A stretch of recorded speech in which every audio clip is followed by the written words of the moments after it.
కొన్నాం. మేము కూడా తెలంగాణ కోసం కొట్లాడాం. మేము విడిగా మా గురించి మేము మాట్లాడుకుంటాం. మేము కూడా ఈ ఉద్యమంలో భాగస్వాములం కాబట్టి మా కష్ట సుఖాలు చెప్పుకుంటాం అని చెప్పి ఎంతగా వ్యాప్తి చెందిందంటే అసలు సాయంత్రం అయితే ఏ ఊళ్ళో పోయి మీటింగ్ పెట్టుకోవటం అయినా కష్టమే. బహిరంగంగా కూర్చొని మాట్లాడుకోవటం కూడా చాలా కష్టమే. ఎవరో ఒకరు మితిమీరి తాగి వచ్చి చాలా ఇబ్బంది పెడుతూనే ఉంటారు. ఇది గవర్నమెంట్కి ఏమైందంటే గతంలో మనకు ఆదాయాల కోసము వాళ్ళు లిక్కర్ను తీసుకొచ్చారు. అంతకుముందు ఊళ్ళో గుడుంబ వండుకునేది, దాన్ని ఎప్పుడో సాటు కూర్చొని తాగేది. నేను మా పెద్దలు చిన్నప్పుడు మా పెద్దలు మాట్లాడుకుంటే వాళ్ళు తాగుతుంటే చూసి నేను కూడా సాయంత్రం కళ్ళైతే బహిరంగంగా తాగేది, కానీ సారాయి బహిరంగంగా తాగకపోయింది. ఎప్పుడో ఒకప్పుడు తంతులు పెట్టి ఎవరు లేని చూసి గుడ్డుకుల మింగి దాన్ని సప్పుడే ఎవడింట్లో వాడు పడుకునేది. కానీ బహిరంగంగా తీసుకొచ్చింది మళ్ళీ ప్రభుత్వానికి అవసరమయ్యి ఆ సారాయి ఉండకూడదు అని నిషేధం పెట్టి బహిరంగంగా ప్రభుత్వమే సారాయిని పట్టుకొచ్చి తానే అమ్మటం మొదలుపెట్టింది. ఇంట్లో వండుకున్నప్పుడేమో 50 రూపాయలకి అయిపోయిన పని, బయట పోయి సారాయి కొనుక్కొచ్చుకొని తాగేసరికి అది విపరీతమైన భారం అయిపోయి కుటుంబాలు చిక్కిపోతున్నాయి. ఉస్మానియాలో పనిచేసేది ప్రసాదరావు గారని సర్జన్, ప్లాస్టిక్ సర్జన్. ఆయన ఈ కాలిపోయినటువంటి వాళ్ళకి చికిత్స చేసి ప్లాస్టిక్ సర్జరీ చేసి మళ్ళీ వాళ్ళ ముఖాలు మళ్ళీ ఎప్పటి వాళ్ళు తీర్చిదిద్దడానికి సహాయపడేవారు. ఆయన లెక్కల ప్రకారము ఈ వరకట్న వేధింపులు కాదు, తాగుడు వల్ల జరిగే హింసనే చాలా తీవ్రంగా ఉంటుంది కుటుంబాలలో.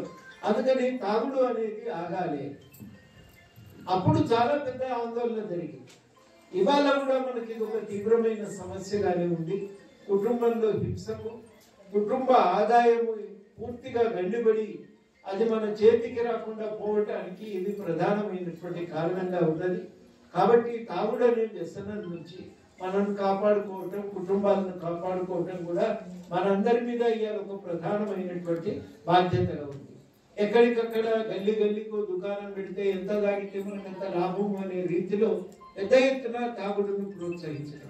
దాదాపు ప్రభుత్వానికి దాని మీద ఒక 4-5 వేల కోట్ల రూపాయల ఆదాయం వస్తే ఆ ఆదాయం అంతా మన కుటుంబాల జేబుల్లో నుంచే పోతున్నటువంటి ఆదాయం. ఈ ఆదాయం అంతా మన జీవితంలో ఉన్న హింస ఆధారంగా వస్తున్నటువంటి ఆదాయమే తప్ప ఇది వేరొక ఆదాయం కాదు. ఇన్ని రకాలుగా ఈ హింస చెలరేగుతున్నప్పుడు ఇప్పుడైతే తాగుడు దాటిపోయి గంజాయి దాకా పోయింది. గంజాయి అమ్మటము, కొనుక్కోవటం, తాగటము 2 రకాల సమస్యలు ఇవన్నీ కూడా.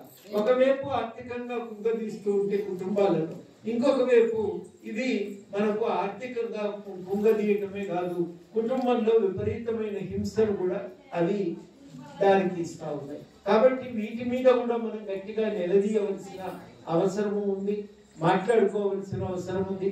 మీరు గ్రామాల్లో లెక్క తీస్తే, నేను మామూలుగా పైన లెక్క తీస్తే 60-70 లక్షలకు తగ్గకుండా చాలా గ్రామాల్లో ఈ తాగుడు మీదనే పైసలు ఖర్చు అవుతుంది. ఫీజులకు 60-70 లక్షలు, ఈ తాగుడు మీద ఒక 60-70 లక్షలు. ఇంత ఆదాయం పోయినాక ఇక ఊరికి ఎంత నష్టం అవుతుందో మీరు ఊహించుకోండి. వచ్చే ఆదాయమే పరిమితం. ఆ వచ్చిన దాంట్లో 60-70 లక్షలు తాగుడు మీద పోతే మనం ఎట్లా బతకాలి, మన పరిస్థితి ఏం కావాలనేది మీరు ఆలోచించాలి. ఇది ఇవాళ మనం సీరియస్ గా ఎదుర్కొనవలసిన. నేను కూడా చాలా సార్లు అటువంటి వాళ్ళతో గొంతు కలిపిన వాడిని. వాళ్ళు ఏమంటారంటే, మీకేం తక్కువనమ్మా, మీకు అన్ని అవకాశాలు, మీకే వంట వండేది మీరే, ఏ కూర వండాలో మీరే నిర్ణయం చేస్తారు, ఉప్పు ఎంత వేయాలో కారం ఎంత వేయాలో కూడా మీరే నిర్ణయం చేస్తారు, మీకేం తక్కువైంది అని అంటుంటారు. ఇట్లా చాలా సార్లు మాట్లాడుతుంటే విన్న ఒక మహిళ ఏమన్నదంటే, వండొద్దని చెప్పే అధికారం ఉందా అని అడిగింది. నేను ఇవాళ వంట చేయను అనే అధికారం కూడా నాకు ఉందా అని అడిగింది. అడిగితే నమస్తే అడిగితే అందరికి కూడా నోరు మూతపడింది. ఆ అధికారం మాత్రం లేదు. అవకాశం దక్కటము అంటే ఈ రోజు నేను వంట చేయను, ఐఏఎస్ ఆఫీసర్ కావడానికి నేను ప్రిపేర్ అవుతా అని నిర్ణయించుకోగలిగేటువంటి శక్తి కావాలి. అది చాలా కీలకం. ఆ నిర్ణయించుకునే శక్తి లేనప్పుడు నీకు స్వేచ్ఛ లేనట్టే లెక్క. కాబట్టి వంట చేసే కాడ ఇద్దరం కలిసి చేసుకుందాం, ఐఏఎస్ ఆఫీసర్ కావాలని నా కోరిక నెరవేర్చుకునే కాలం కూడా నేను కూడా ఈ అవకాశాలను ఉపయోగించుకుంటా అని చెప్పి మరి మహిళలు కూడా అనగలిగే పరిస్థితి వచ్చిన రోజు సమాన అవకాశాలు దక్కుతాయి. అది చాలా కీలకమైనటువంటి బాధ్యత. ఇల్లు అందరం కలిసి పంచుకోవాలి, బయట జీవితంలో కూడా కలిసి చేసుకోవాలనే ఒక ఆలోచనతో మారగలిగినప్పుడే మనం అనుకున్నట్టుగా సంపూర్ణంగా సమాన అవకాశాలు అనేది సాధ్యమవుతాయి. దానికి చాలా దూరం ప్రయాణం చేయవలసి ఉంటుంది. అయితే ఈ మార్పు దానికదే రాదు. చాలా జాగ్రత్తగా మనం ఈ ప్రయత్నాలన్నీ చేయవలసి ఉంటుంది. ఈ ప్రయత్నాల వల్ల నష్టమేం లేదు. మనం జన జీవితంలోకి వస్తే నష్టమేం లేదు. మన శక్తి కూడా ఈ జాతి నిర్మాణానికి ఉపయోగపడుతుంది. అవునా కాదు? మన శక్తి కూడా జాతి నిర్మాణానికి ఉపయోగపడుతుంది. 50 మంది చేసే పని 100 మంది చేసినప్పుడు ఇంకా పని కూడా చాలా బాగా జరుగుతాయి. కాబట్టి అది మనం ఇవాళ కోరుకోవలసిన అవసరం ఉంది. అట్లాంటి మార్పు తెలంగాణలో అట్లాంటి నిర్మాణం జరగాలి. తెలంగాణలో ఉన్న ప్రత్యేక పరిస్థితి, ఉద్యమంలో పాల్గొన్నాం, తెలంగాణకు ముందు పాల్గొన్నాం, సామాజిక ఉద్యమాల్లో తెలంగాణ ఉద్యమంలో పాల్గొన్నాం. కాబట్టి చాలా మంది మహిళల రకంగా శక్తి కలిగిన వాళ్ళు ఉన్నారు. కాబట్టి ఈ అవకాశాలు పొందటం సులభ సాధ్యం. కాబట్టి దాన్ని సాధించుకునే దిశలో ఈ ప్రయత్నాలు కొనసాగుతాయని చెప్పి నేను ఆశిస్తూ, మరి నాకు ఈ అవకాశం ఇచ్చారు మీరు. నేను ఇంకా కొద్దిసేపు ఉండునేమో కానీ నాకు కూడా ఇంకొక మీటింగ్ ఉంది ఇవాళ మా ఆఫీస్లో. మీ అందరికీ కృతజ్ఞతలు సెలవు. జై తెలంగాణ, జోహార్ తెలంగాణ ఉద్యమ.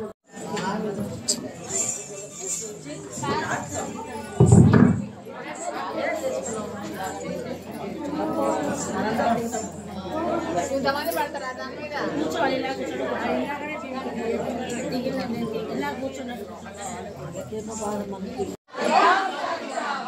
ఉద్యమకారుల హక్కులని సాధించుకుందాం, ఉద్యమకారుల సంక్షేమ బోర్డుని.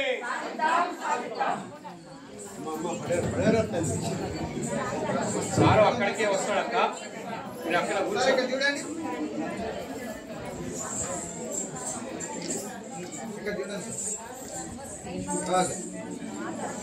రండి.